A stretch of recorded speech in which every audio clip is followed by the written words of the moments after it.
Good afternoon, everybody. Afternoon. Welcome back to the Kai Coffee. What is it, podcast, vlog? We don't know what we are, but we're here. Welcome. I'm Sean, Silas. and we are here to talk all things coffee. So today we are thinking about a lot of things. After our last video, we were processing what could we do, I suppose, next to kind of take it a little bit of a step further. And we were thinking, what's the number one biggest issue that we find when you're dealing with a cafe that's maybe holding them back from being the best place that's in their street or their town or their community? And What's holding you back and how we're going to fix it? That's exactly right. If we were going to sum it all up into one word of what's holding your business back potentially, it would be inconsistency. Now, what do we mean by inconsistency? All right, let's break that guy down. Inconsistency. One big thing, opening hours. Where are we? Are we written down on all our socials? Are we written down on our Googles? Everywhere that our customers search, even on the front door as they walk in, are they knowing when we're open? Are they knowing when we're closed? Now I'm saying, hey, my kitchen shuts at 2:30 and my coffee shuts down at 3. If I walk in at 2:50 and a customer says, hey, can I grab a coffee? Your barista's not looking at each other going, oh, I just shut the last head, it was being quiet. We need to be consistent with that. If you say you're open, you need to be open. Yeah, there's a few times that I've put into my Google Maps, like I want to go to this cafe that I found online, haven't really been there much. It says it's open, sweet, I'm gonna get there in time, and I go there and they're gone. There's nobody there, it's locked, the lights are off, and so obviously they left early. And in my mind, if you made that effort to drive, especially to a destination, you're never going back. I'm never going back, because how do I know they're gonna be there? Are they out of business? I don't know. And so it's just one thing to think through, is that make sure that the hours that you've decided to be open, you're definitely there. Someone's there. They have to be there open and serving the entire time. So With a smile. So that's one inconsistency. The second big inconsistency we find is, obviously, we're all about coffee. Coffee. So how many times have you gone to a cafe, you've had a really great coffee and you've been like, oh man, this is amazing. Maybe this is gonna be my new local. You go back the next day and shocking, it's totally different. No good at all. And you're like, shoot, is this gonna be one of those where every single time it's a different experience? So that level of inconsistency is exactly what we're talking about. So Silas here is the man when it comes to owning your own cafe. So I was like, Silas, what do we wanna encourage people to do when it comes to inconsistency in their coffee that's gonna help them out? Yeah, so one example I've spoken to a lot of people over the years about is, if you consistently be an 8 out of 10 coffee, you are actually gonna build a bigger, more stable clientele than if on one day of the week you're a 10 out of 10 coffee and the next day you're a 6 out of 10 coffee. If people can get consistency of coffee, they're coming back each and every day. They know what to expect and why to expect it. If it's this barista or that barista, one thing I used to hate as a business owner in a cafe was when a customer would come up and say, can you make my coffee today? You're the best at making it. Now, yes, that strokes our ego and we think, yay, I'm the best. But it's not about that at all. As a business owner, I want to hear, you know what? When your other staff are on, I can get just as good a coffee as when you're on the coffee machine. So what we need to be doing is simplifying and maintaining all of our variables. We need to be going through making sure that we're consistent on our dose each day, that we're consistent on our extraction and our flow, that we're keeping an eye on all of those things, making sure we're not channeling shots. Whether that means we need to bring in more training to our baristas, that's definitely part of it, but we're simplifying so that we can become more robotic in our systems of coffee, so that when something's not tasting right, we can change one variable. Did that make a better change? Let's now replicate that. If it didn't, let's go back to what we were doing, change one other variable and go into that. So that we're creating that consistency so that our customers can come along each and every day, regardless of the barista on the machine, and get a consistent 8 out of 10. And yeah, sure, we can aim for that 9 out of 10 every day. But if every single person is a minimum 8 out of 10, our customers are coming back. That's right. Everyone talks about McDonald's as having this amazing system, right? This is confession. Been to McDonald's all over the world, traveling to 120 different countries, and they always have the same French fries. It's bizarre. They always taste the same. Big Mac tastes the same in America as it does in Australia, as it does in Indonesia, as it does in Africa. Like it's crazy how the consistency that company has is everywhere. And the number one thing that they're known for with that is systems. Yeah. They have very specific systems and they do it the exact same way every single time. Yep. And so we know with coffee, it's an organic product, and especially in our craft, specialty arena, there's definitely like how far out from roast date are you? Those types of things will affect things, so maybe not be exactly the same, but it should always taste, like Silas is saying, 8 out of 10.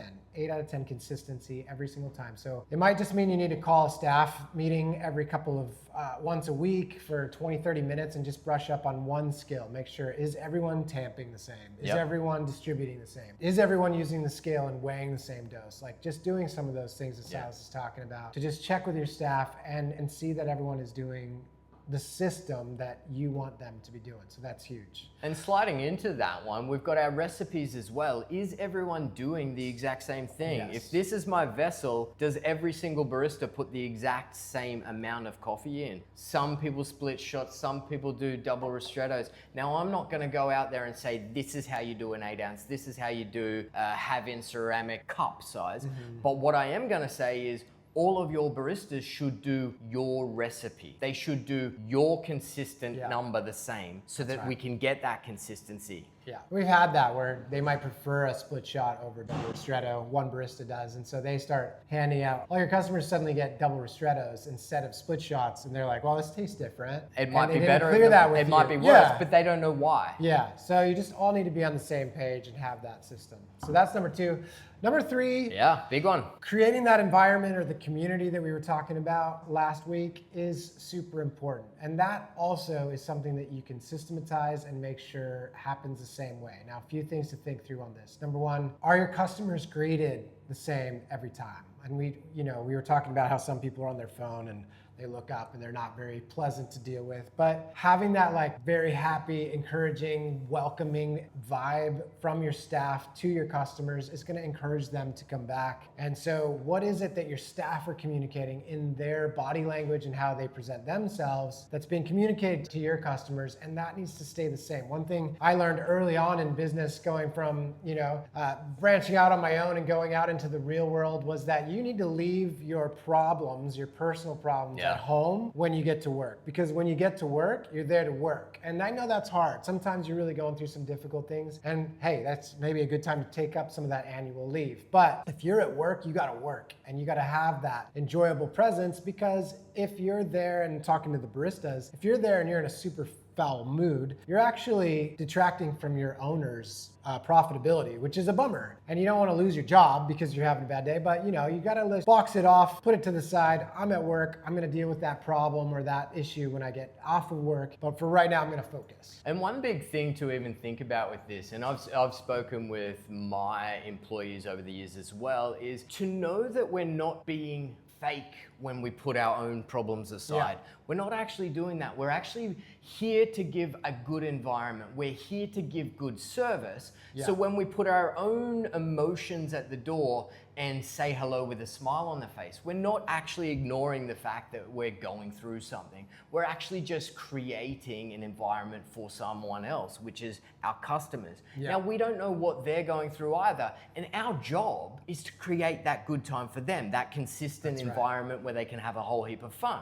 So we're not being fake just if we're not feeling the best. And it doesn't have to be, not every single person is the loudest person in the room. So eyes up, a little smile and a little nod as someone comes through the doors, that might be all the welcome you need. Another customer, we might get a little bit louder. We might give a little bit more of a, hey, how you going today? That's what that customer needs as well. I used to tell my staff, hey, what I want you to do is to look at each customer, and if you know them, I want you to give them their welcome. Give them their welcome, what they're expecting, what they need.